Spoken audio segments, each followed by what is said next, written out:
Bonjour. On m'entend ? Bonjour, je vais vous demander un peu de silence parce qu'il va falloir qu'on commence. Merci. Eh bien, bonjour à tous. Nous sommes enchantés, l'équipe d'organisation du salon, de commencer ce salon avec une salle pleine. Voilà, on fait salle pleine dès la première intervention. Donc, je ne sais plus combienième salon, j'ai pas révisé, commence 25e, 24e salon commence donc ce matin.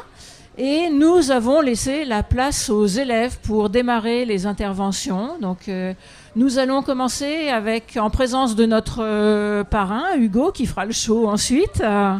Nous allons commencer par laisser la place aux élèves qui ont travaillé dans le cadre d'un programme mené par l'association Math en Scène, programme qui s'appelle Regard de géomètre. Et je vais laisser Ouria vous en dire un petit peu plus et défiler, ou au moins mener la séance pour faire défiler les différentes présentations.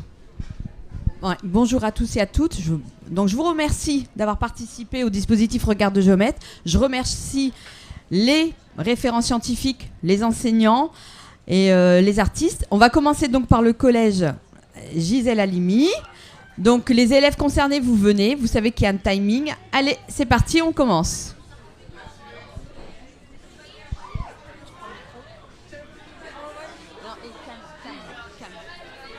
Calme, on joue de jeu.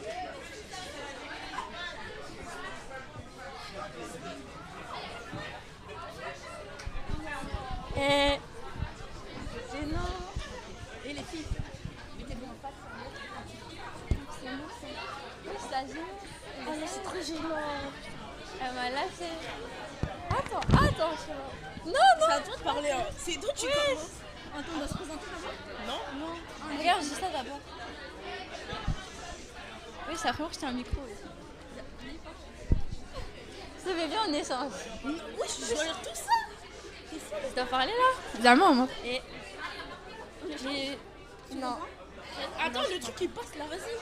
Dis bonjour. Vas-y. Mais chaque fois il parle. Je dois dire. Vas-y, dis Bonjour. bonjour. Non, je suis présente. Bonjour, nous sommes la classe de 4e D. Nous représentons le collège Gisèle Halimi d'Aubervilliers. Nous allons vous parler de notre projet La Chambre Noire. Nous avons choisi ce thème suite à un vote. Il faut passer l'image, wesh. Bonjour. C'est quoi cette chose-là? Pour vous, que représente cette image?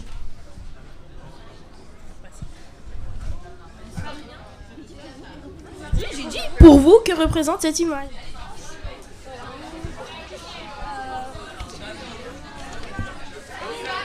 Page. Cette image représente des images du soleil par le phénomène de la chambre noire. L'image à gauche avec les carreaux bleus et blancs est prise un jour normal et l'image à droite est prise pendant une éclipse de soleil. La chambre noire, c'est quand la lumière passe par un petit trou. L'image de la source est alors projetée.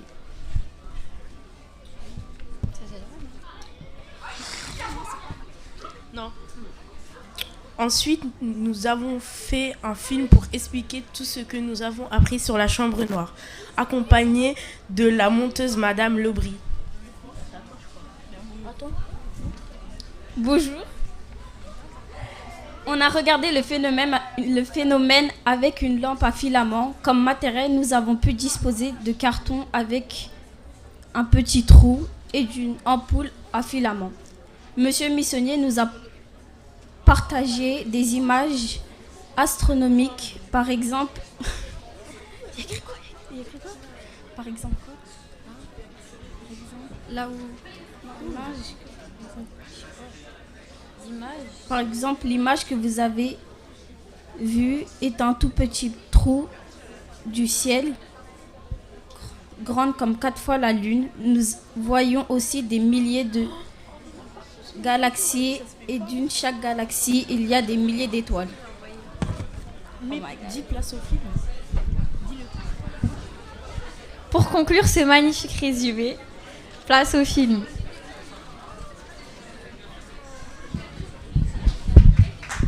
Bonjour, je m'appelle Sarah, président de la Collège des Amis. Bonjour, je m'appelle Cédric Tojo, j'ai 14 ans, je suis dans le Collège des Amis au 4e. Aujourd'hui, on va parler de la chambre noire.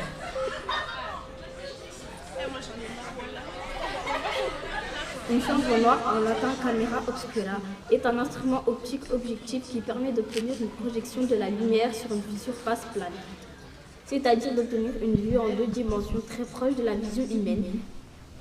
Elle servait aux peintres avant que la découverte des procédés de fixation de l'image conduise à l'invention de la photographie. La chambre noire a été utilisée par des gens scientifiques ou peintres à travers l'histoire. Les premiers qui en ont parlé, c'est Aristote au niveau des Grecs, les mathématiciens et physiciens arabes Ibn al-Haytham et les peintres Léonard de Vinci, David Hockney et Johannes Vermeer. L'expérience. En limitant la lumière extérieure de façon à ce que les rayons ou les points lumineux n'entrent pas dans la chambre obscure, l'écran interceptant cette lumière ne les recevra pas. En chacun des rayons ou et points en ligne droite d'un seul point du décor placé en face de la paroi comportant le trou, on verra se former l'image inversée, gauche, droite et renversée au bas du décor extérieur à la chambre obscure sur l'écran. Du coup, on va faire une expérience, on va essayer de reproduire la chambre noire avec la Catherine.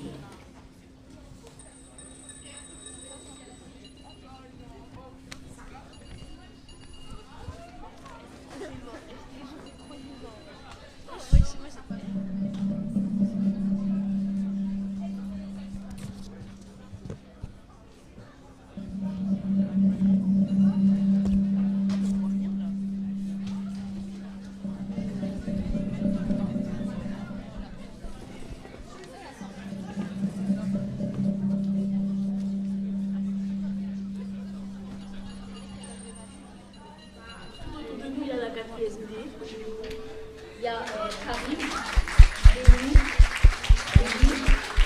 Denis, Martin, Rebecca, Aline, après il y a Zora, il y a Marc, Chloé. Merci pour votre attention et passez une bonne journée au salon des jeux mathématiques.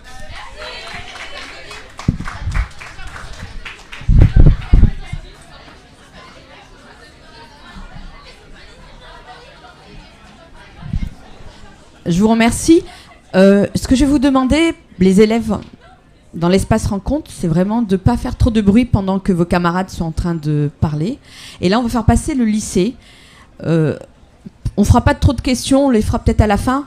L'objectif, c'est que tout le monde puisse présenter votre projet. D'accord ? Donc, le lycée Berthe. Allez, vous passez au tableau. Oui, mais c'est après, je crois. Le lycée ?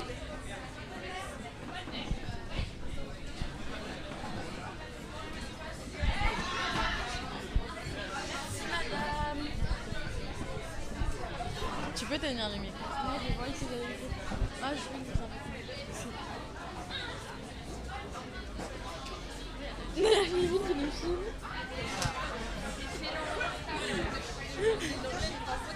Non.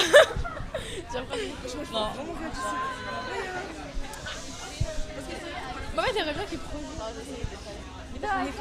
Ne l'affiche jamais. On te voit pas. Déjà, je pose là. Quoi ? Ah. Bonjour, alors aujourd'hui, la seconde 5 du lycée Paul Bert va vous présenter notre projet final qui a été de programmer des illusions d'optique. Alors tout d'abord, nous avons eu la chance de rencontrer Monsieur Cory, un chercheur en mathématiques qui nous a présenté son métier et qui nous a partagé son point de vue de mathématicien sur quelques œuvres d'art. Alors tout d'abord, nous avons eu la chance de rencontrer Monsieur Cory, un chercheur en mathématiques qui nous a présenté son métier et qui nous a partagé son point de vue de mathématicien sur quelques œuvres d'art. Merci Afin de réaliser ce projet, notre professeure de maths, Madame Thirion, nous a proposé 3 thèmes. Donc les pavages, les illusions d'optique ou les tableaux avec forme géométrique. La classe a voté et du coup on a préféré faire les illusions d'optique. Les jeudis matin en demi-groupe, on prenait nos ordinateurs et on commençait à programmer des figures Python avec une programmation qui s'appelle Turtle, qui est une tortue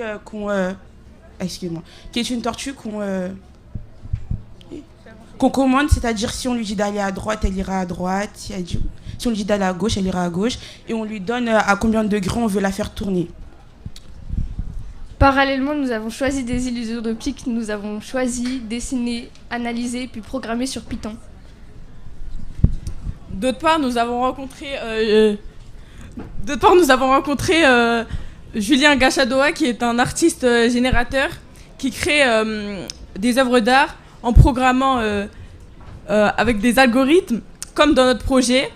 Nous avons communiqué avec lui en visioconférence. Il nous a montré des œuvres d'art qu'il avait créées et des sites qu'il utilise. Il nous a parlé aussi de son parcours. Pour la classe, ça a été intéressant de découvrir qu'un artiste reconnu utilisait les mêmes procédés que nous. Passons au travail de Jules. Donc moi, je vais vous présenter mon projet. C'est une illusion qui s'appelle le mur du café.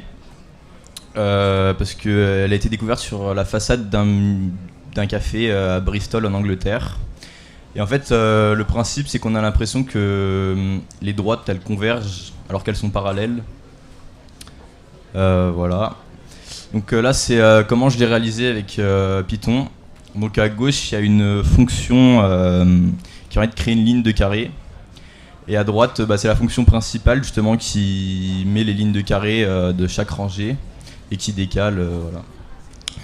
Voilà. Donc ça, c'est comment on la voit qu'elle se dessine. Donc il y a les carrés qui se dessinent. Et après, on voit le cadre et les lignes grises qui permettent de faire l'illusion. Voilà. Donc je vais laisser Gabrielle présenter la sienne. Alors moi ce que j'ai fait comme travail, c'est j'ai fait le triangle de Penrose, qui est une illusion d'optique créée par Roger Penrose dans les années 1950. Et en fait, du coup voici le code que j'ai fait. Ça fait un triangle. Pour faire la figure, il faut faire un triangle, puis après une forme de spirale. Et créer des poutres avec Turtle du coup. Et du coup ça nous fait le triangle de Penrose, qui est une figure impossible.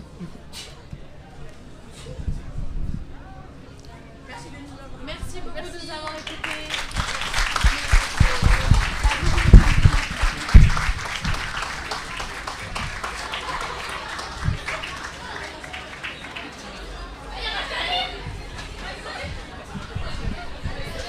Merci le lycée. Et là on va reprendre avec on revient au collège à Limy pour le thème pixel art.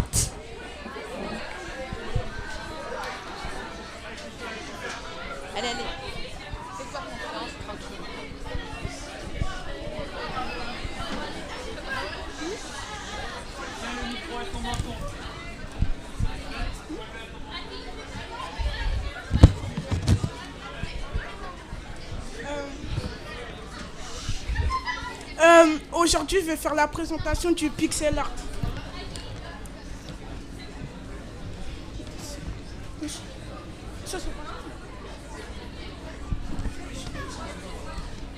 Je suis Klinsmann, je viens du collège Gisèle Halimi de la 4e A. Et aujourd'hui, nous avons décidé de travailler sur le projet du pixel art.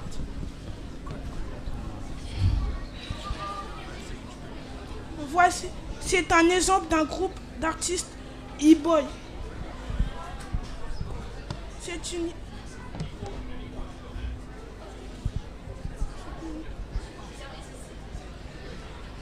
une autre exemple de François Morelin. Et c'est une image présentant par le chercheur mathématique Monsieur Montaigne. C'est un interverse car il y a beaucoup de droites.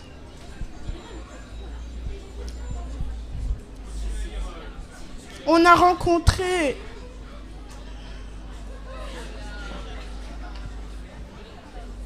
Monsieur Montel. Il nous a montré avec une ficelle quand les ficelles forment une droite. Voilà un exemple d'une droite pixelisée. Ensuite, nous avons codé des mots. S'il y a dans un mot 0, 0 et 1, 1,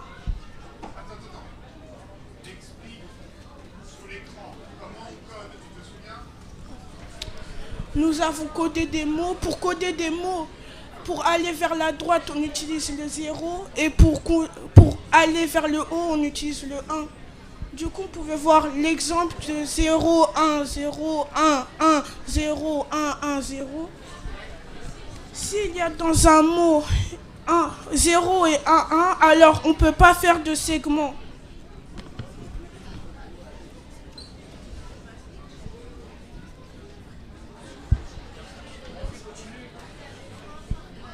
Madame Skibona, artiste en art plastique, nous a demandé de faire des motifs en pixel art, puis elle nous a demandé de faire des quadrillages et de couleurs chaudes et de couleurs froides.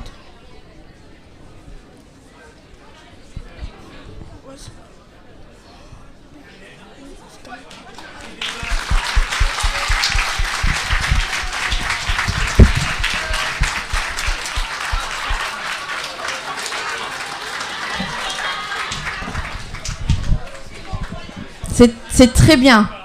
Allez, on continue avec le lycée Berthe pour Illusion optique, le deuxième. Paul Bert.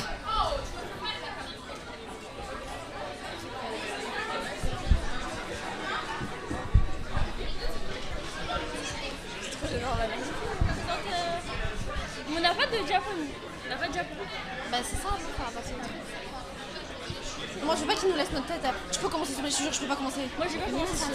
Ok vas-y, non, c'est bon, vas-y.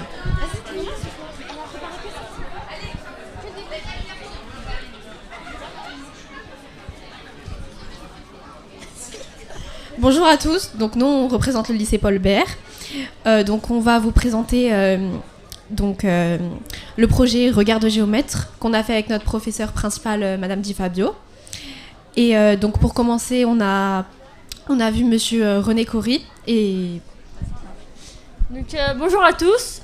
Donc, dans le cadre de ce projet, comme nous l'a dit Nina, on a eu l'occasion de rencontrer Monsieur Cory, qui est un chercheur mathématicien et qui nous a parlé de la corrélation qui existe entre l'art et les mathématiques. Donc, il nous a montré plein d'œuvres et on pouvait voir du coup des illusions d'optique, des formes géométriques dans une œuvre d'art. Il nous a également parlé de l'art de la perspective, donc avec l'œuvre d'un certain monsieur, j'ai oublié son nom, mais voilà. Voilà, tiens. Donc ensuite, on a eu aussi l'occasion de rencontrer un artiste, donc du nom de Julien Diacha-Doat. Donc on a pu le rencontrer qu'en visioconférence. Et donc il nous a montré lui comment il travaillait justement, il nous a expliqué un peu son métier et donc il travaille également sur le thème des illusions d'optique et des mathématiques. Voilà. Du coup, dans ce cadre, on a fait un travail assez collectif parce que la prof, elle nous a aidés du début jusqu'à la fin. On a travaillé en cours de maths. Et on avait également eu des cours de SNT par rapport à la programmation sur Python, etc. Du coup, on était déjà un peu initiés à ça. Et du coup, ça a été beaucoup plus facile de faire ça après. Et on s'est aussi aidé, on a cherché sur Internet, mais on n'avait pas le droit de copier. Ça veut dire que c'était un travail en même temps collectif et en même temps personnel. Oui, voilà. Et quand on a rencontré Julien Gachadoa, on s'est rendu compte qu'en fait, on peut croire que c'est pas utile, mais en fait, c'est très utile parce que lui, il a commencé tôt, comme nous, et aujourd'hui, il vit de ça, il vend ses œuvres, etc. Et oui, c'est ça que j'ai dit. Il vit de ça déjà, et du coup, voilà. Et on a pensé à une filière STI 2D. Il y a de la programmation dedans. Et du coup, ceux qui veulent faire ça, c'est bien pour eux. Et maintenant, on va vous présenter les œuvres qu'on a fait. Il y en a une qu'on a faite en classe avec tout le monde et d'autres qui sont individuelles. Par exemple, ça, c'est l'escalier de Penrose que toute la classe a fait. Vas-y. Ça a été fait à la main. Donc, on a commencé par réaliser du coup nos œuvres à la main. Donc ça, c'était un devoir maison. Et donc voilà, c'était pour nous initier du coup, aux illusions d'optique. Et donc après, on a dû réaliser ce même dessin, mais par programmation Python du coup. Donc voilà. Vas-y, montre. Ça, c'est une élève de notre classe qui a fait, c'est un dé, je sais pas comment on dit, mais voilà. Fait à la main, encore. Vas-y, tourne. Non, mais de l'autre côté. Ça, c'est aussi un programme. Ouais, voilà. Ça, c'est aussi des élèves de notre classe qui l'ont fait. Ça, c'est fait à l'ordinateur sur Python, Turtle, je sais pas. Enfin, les autres filles de Paul Bert, elles l'ont expliqué également. Et ça, c'est fait à l'ordinateur. C'est un carré infini, je sais pas comment ça s'appelle. Vas-y, toi. Il reste encore, non Ouais. Et donc là, c'est un exemple. C'est un exemple de programme, donc je le répète, mais nous, tout ce qu'on a fait, c'était vraiment à partir de Python. Donc voilà, c'était vraiment... Voilà, là on a un exemple. Wow. Ensuite, on a une spirale. Donc voilà, une spirale infinie. Voilà, ensuite on a un autre exemple, juste ici. Donc là, on a la spirale et son programme juste à gauche. Voilà, quand on va descendre. Voilà. C'est bon. Il y a un peu là. C'est vrai que ça soit 9 minutes. Du coup, tout ça, ça a été fait individuellement par chaque élève de la classe. classe. Voilà. Donc, ces programmations, on a dû les faire à la maison. Donc, comme l'a dit Nina tout à l'heure, donc le professeur d'SNT nous a beaucoup aidé parce que parallèlement à ce projet-là, on étudiait aussi en cours d'SNT la programmation. Donc on a fait un peu de Python aussi, donc on avait quelques bases. Donc voilà, ça nous a aidé aussi. Voilà. Et oui, aussi, je voudrais aussi vous préciser que ça a été un peu compliqué parce qu'on n'a pas été vraiment suivi par l'artiste. On n'a pas eu l'occasion de le voir réellement, donc on a pu le voir qu'en visioconférence. Donc voilà, mais on a quand même réussi à réaliser tous ces travaux-là. Donc voilà. Et voilà, on a beaucoup apprécié. Merci. Et on voulait remercier.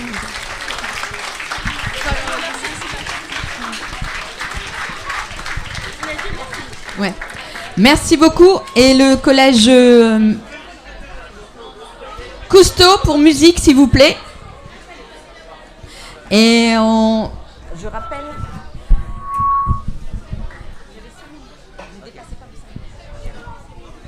Dans 5 minutes, dépêche-toi. Dans 5 minutes. Ah, ok.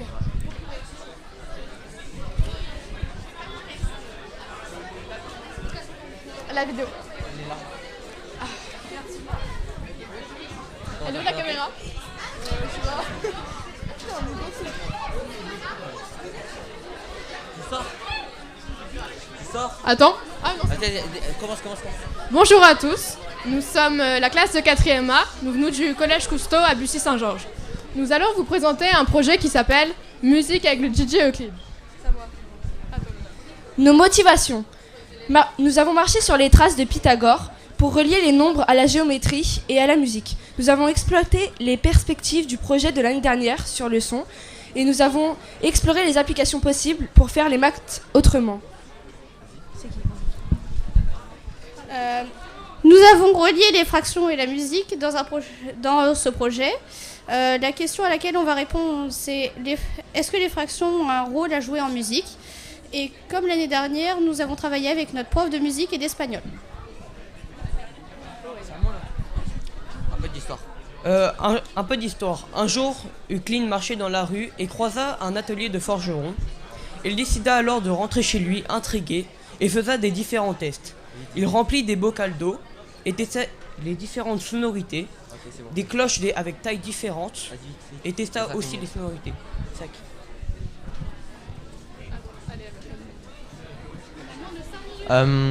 Euclide découvra qu'il y a 3 octaves, du coup 3 suites de notes qui sonnent bien à l'oreille. Du coup on a l'octave, la quinte et la quarte.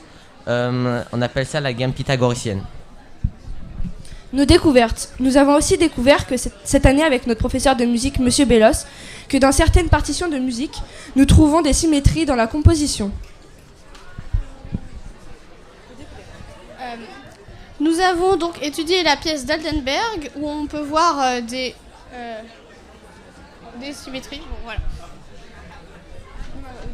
Où on peut voir des symétries au début et sur la fin. Sur la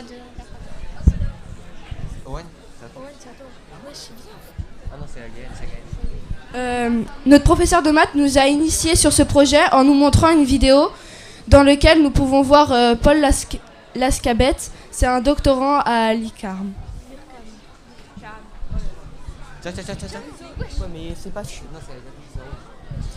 La musique est faite d'une suite de sons, courts ou longs, ainsi que des silences. La succession de ces sons avec des notes s'appelle le rythme.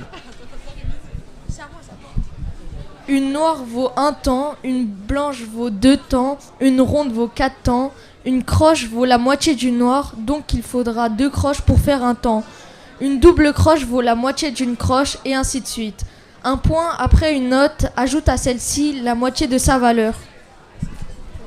Dans la musique, on a aussi des silences. Du coup, on a la pause qui dure 4 temps, la demi-pause 2 temps, et le soupir qui dure 1 temps, et demi-soupir, un demi-temps.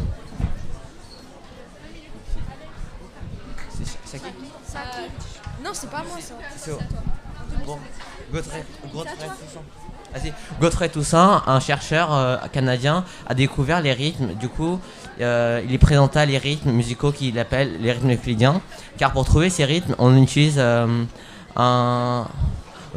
algorithme simple qui ressemble à l'algorithme d'Euclide, qui consiste à chercher le PGCD entre 2 entiers. Du coup, pour faire un rythme euclidien, c'est très facile. On prend un cercle avec des points. Puis on prend une figure, par exemple là on a pris le triangle, et on cherche les points les plus proches des points, des sommets du triangle, et on les relie, et ça fait un rythme euclidien. Et on a juste à faire tourner une aiguille pour faire le son. Voici quelques exemples. Il y a le tresillo, le cinquillo, le bembe et le venda. Il y a aussi la bossa nova qui est utilisée dans les musiques espagnoles et le rythme de la samba qui est utilisé dans les musiques franco-africaines. Nous avons commencé le projet en créant une horloge sur Scratch que nous avons modifiée pour créer des rythmes euclidiens. Puis on a pris un groupe, le groupe le plus investi dans le projet, et on a créé un groupe après-midi où on a travaillé sur le projet. Du coup là on est avec quelques photos, et là on a ce qu'on a fait, la droite. Vas-y, non c'est bon.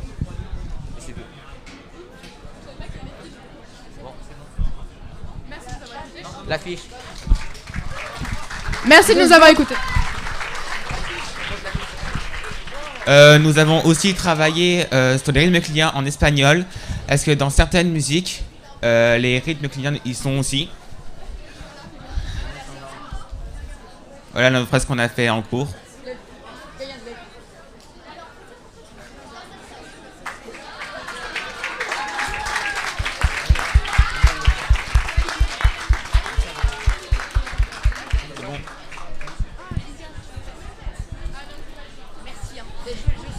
Merci beaucoup. Alors, je vais demander à Hugo de me rejoindre. Il va se présenter. Ce sera plus simple parce que moi, je me connais avec les noms de famille. Je me trompe. Ils ont travaillé aussi sur une chorégraphie. Ouais. Non. Donc, ils ont aussi fait une chorégraphie, les enfants. Donc, j'espère qu'on aura une vidéo qui sera sur le chaîne. Ouais. Alors, on y va. Bon, alors je vais laisser Hugo. D'abord, je vais vraiment vous remercier parce que c'était pas facile de trouver un lieu cette année pour le dispositif Regard Géomètre. Je remercie vraiment le salon, l'équipe de Animat et toutes les équipes, tous les chercheurs qui ont, voilà, les organisateurs.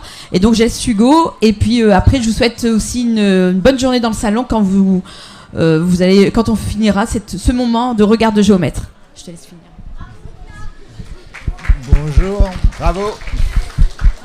Bonjour, alors on m'a demandé de vous dire quelques mots. Tout d'abord, j'ai été très impressionné. Félicitations à tout le monde d'avoir participé à ce programme. Je trouve qu'il est particulièrement important parce que vous avez fait des maths en regardant de l'art. Mais il y a une chose que nous, les mathématiciens et mathématiciennes, on fait, c'est qu'en fait, on fait des maths en utilisant l'art. C'est-à-dire qu'une chose dans l'autre sens, c'est que quand on fait des mathématiques, on est en quelque sorte en train d'essayer de créer avec notre cerveau. Et en particulier, on a besoin en quelque sorte d'une esthétique des mathématiques. Donc ce que vous avez vu dans l'autre sens, vous avez fait de l'art et puis vous avez essayé de trouver des maths dedans. Nous, on fait des maths en essayant de trouver de l'art dedans. Donc on fait la même chose. Donc d'un certain point de vue, vous avez une initiation au travail de mathématiciens et mathématiciennes. Et pour ceux qui ont aimé, n'hésitez pas à continuer. Vous verrez qu'il y a plein de choses à découvrir très jolies en mathématiques. Merci beaucoup et félicitations à tout le monde, c'était vraiment super. Dis qui je suis. Je m'appelle Hugo Duminier le copain. Je suis mathématicien et je suis le parrain de cet événement.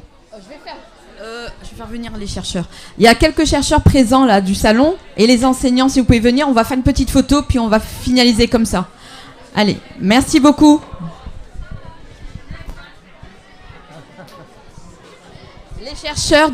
Les professeurs et les chercheurs qui étaient présents sur le projet.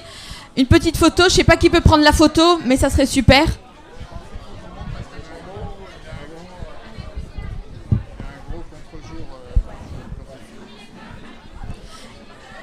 Et on remercie, j'aimerais que vous vous applaudissiez pour le travail que vous avez fait.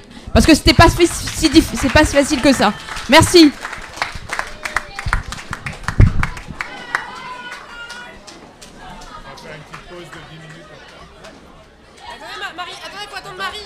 Je pense que je vais me mettre un peu sur le côté parce que c'est surtout pour ma tante. Marie. Viens. Mais tu viens. On remercie Lydie qui est l'ambassadrice de Regard de Géomètre dans l'Île-de-France. Merci. Merci Ouria qui a fait la majorité du travail.